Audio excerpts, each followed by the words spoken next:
श्रीमद् भगवद गीता एकमात्र ऐसा ग्रंथ है जो मनुष्य को जीने का सही तरीका बताती है। गीता जीवन में धर्म, कर्म और प्रेम का पाठ पढ़ाती है। श्रीमद् भगवद गीता का ज्ञान मानव जीवन और जीवन के बाद का जीवन दोनों के लिए उपयोगी माना गया है। श्रीमद् भगवद गीता साक्षात भगवान की दिव्य वाणी है। इसकी महिमा अपार है, अपरिमित है। उसका यथार्थ में वर्णन कोई नहीं कर सकता। भगवान कहते हैं, जो मनुष्य गीता का रहस्य भक्तों को धारण कराता है और उनमें इसका विस्तार एवं प्रचार करता है, वह मनुष्य मुझे अति प्रिय है। गीता संपूर्ण जीवन दर्शन है और इसका अनुसरण करने वाला व्यक्ति सर्वश्रेष्ठ होता है। भगवद गीता ही है जो आधुनिक युग में समस्याओं से घिरे हुए मनुष्य को एक कर्मशील जीवन जीने के लिए प्रेरित करती है।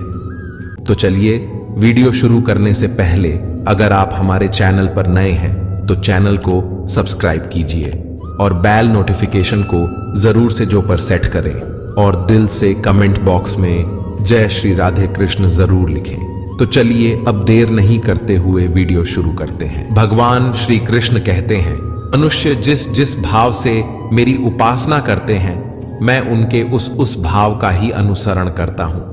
जो मेरा चिंतन करता है उसका मैं चिंतन करता हूं। जो मेरे लिए व्याकुल होता है उसके लिए मैं भी व्याकुल हो जाता हूं।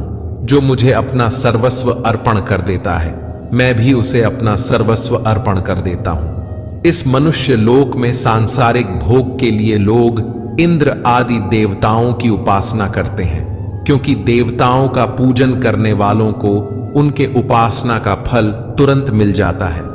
लेकिन मैं ऐसा नहीं करता हूं। मेरे भक्त यदि काम भाव से भी मेरा भजन करते हैं तो भी मैं उनकी उसी कामना को पूर्ण करता हूं, जिसकी पूर्ति से उनका विषयों से वैराग्य होकर मुझ में प्रेम और विश्वास बढ़ता है।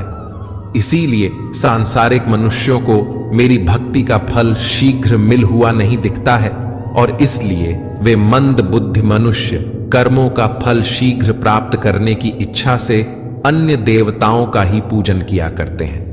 इंसान हमेशा अपने भाग्य को कोसता है, यह जानते हुए भी कि भाग्य से भी ऊंचा उसका कर्म है जो उसके स्वयं के हाथों में है। जो हुआ वह अच्छा हुआ, जो हो रहा है वह भी अच्छा हो रहा है, जो होगा वह भी अच्छा ही होगा।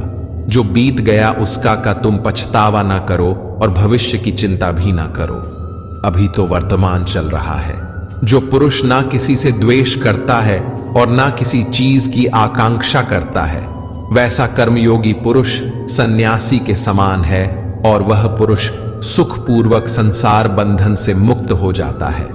ना तो मैं किसी के भाग्य का निर्माण करता हूं और ना ही किसी के कर्म फल का निर्माण करता हूं। मनुष्य अपने द्वारा किए कर्मों का ही फल भोगता है और उसी से उसके भाग्य का निर्माण होता है। मनुष्य स्वयं ही अपना मित्र है और स्वयं ही अपना सबसे बड़ा शत्रु भी है। ज्ञानी मनुष्य कर्म योग या भक्ति योग से एक ही जन्म में इस समुद्र रूपी संसार से निकलकर परमात्मा को प्राप्त कर लेता है और अज्ञानी मनुष्य काम, क्रोध, लोभ, मोह में फंसकर 84 लाख योनियों में भटकता रहता है। भगवान श्री कृष्ण कहते हैं, भगवत प्राप्ति के लिए कर्म करने वाला कोई भी मनुष्य दुर्गति को प्राप्त नहीं होता है। इस लोक में या परलोक में वह जहां भी रहता है, वह परमात्मा के मार्ग में आगे ही बढ़ता रहता है।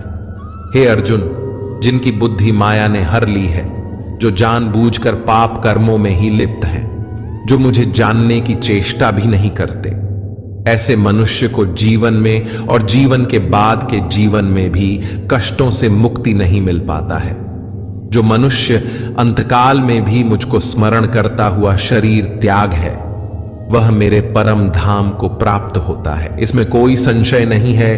देवताओं को पूजने वाले देवताओं को प्राप्त होते हैं, पितरों को पूजने वाले पितरों को प्राप्त होते हैं, भूतों को पूजने वाले भूतों को प्राप्त होते हैं और मेरा पूजन करने वाले भक्त मुझको ही प्राप्त होते हैं। इसलिए मेरे भक्तों का पुनर्जन्म नहीं होता।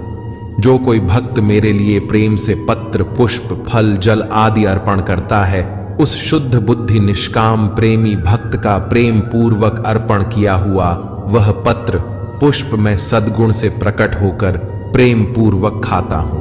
भगवान श्री कृष्ण कहते हैं, हे अर्जुन, तू जो कर्म करता है, जो खाता है, जो हवन करता है, जो दान देता है और जो तप करता है, वह सब मुझे अर्पण कर मैं तुम्हें मुक्ति प्रदान करूंगा।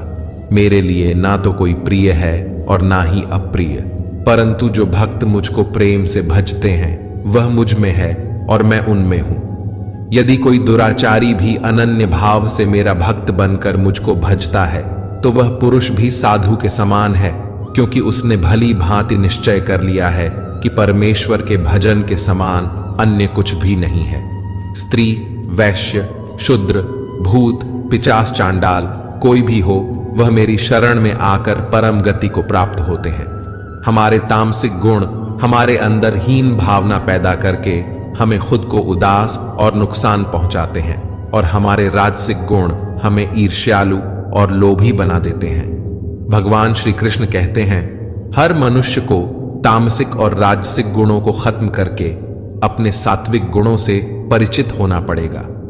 सात्विक गुण वह है जो आत्मा को अपने आसपास की हर चीज से जोड़े रखता है और उन्हें प्यार करना सिखाता है।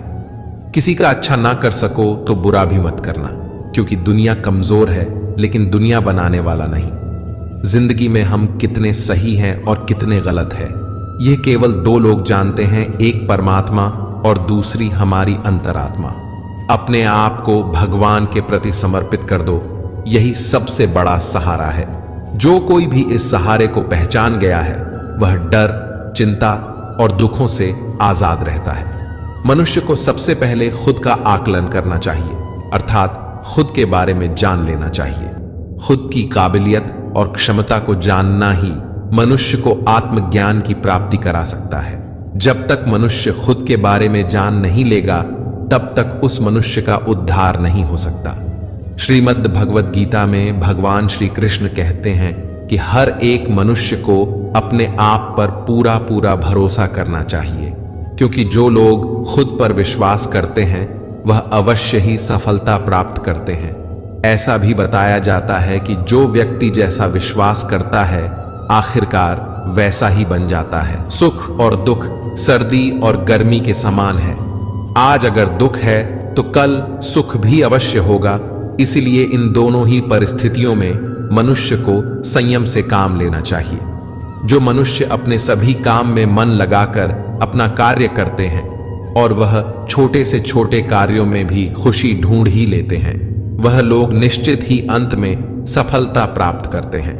वहीं दूसरी तरफ ऐसे मनुष्य भी होते हैं जो अपने काम को बस एक बोझ समझकर बस पूरा कर देना चाहते हैं और अपने किसी भी काम को सही ढंग से नहीं करते हैं। तो ऐसे मनुष्य हमेशा ही अपने जीवन में पीछे रह जाते हैं। जो लोग स्वार्थी प्रवृत्ति के होते हैं, जो सिर्फ अपना मतलब साधने में लगे रहते हैं, जिन्हें दूसरों की भलाई से कोई मतलब नहीं है, ऐसे लोगों का कभी भला नहीं होता।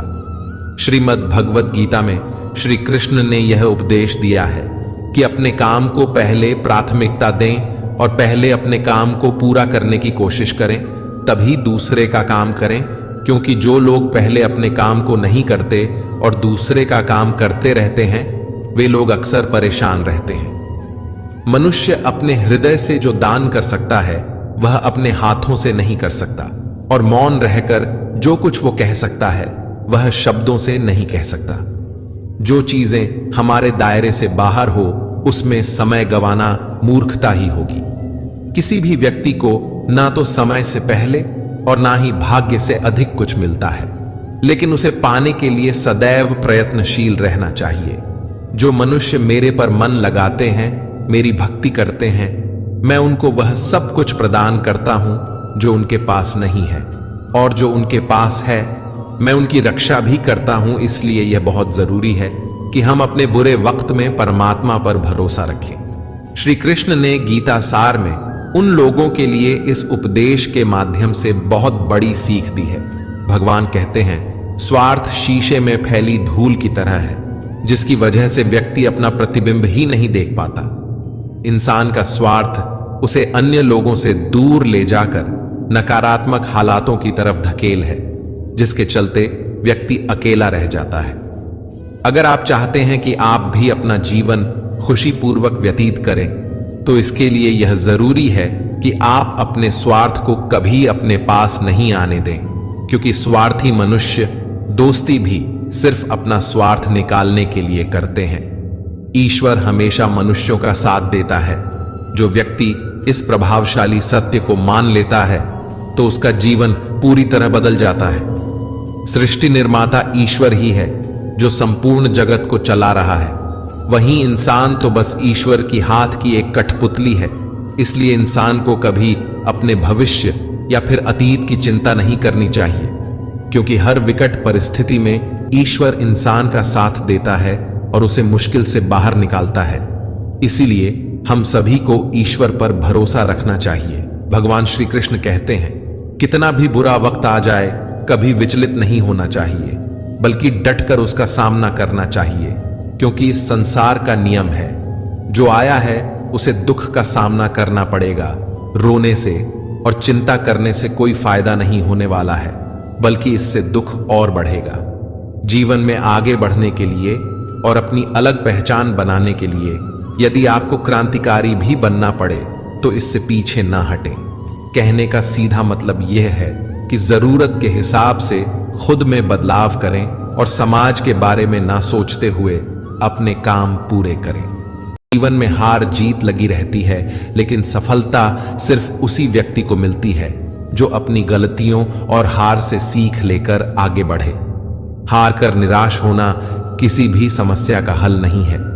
किसी भी परिस्थितियों से लड़ने के लिए उसके लिए एक बेहतर रणनीति बनाना बहुत जरूरी है। बिना रणनीति के आप हर मोर्चे पर कामयाब नहीं हो पाएंगे। आशा करता हूं मित्रों, आपको इस वीडियो से बहुत कुछ सीखने को मिला होगा। आपको वीडियो अच्छा लगा हो तो वीडियो को लाइक और सब्सक्राइब जरूर कीजिए और कमेंट में जय श्री कृष्ण जरूर लिखें। जय श्री राधे कृष्ण।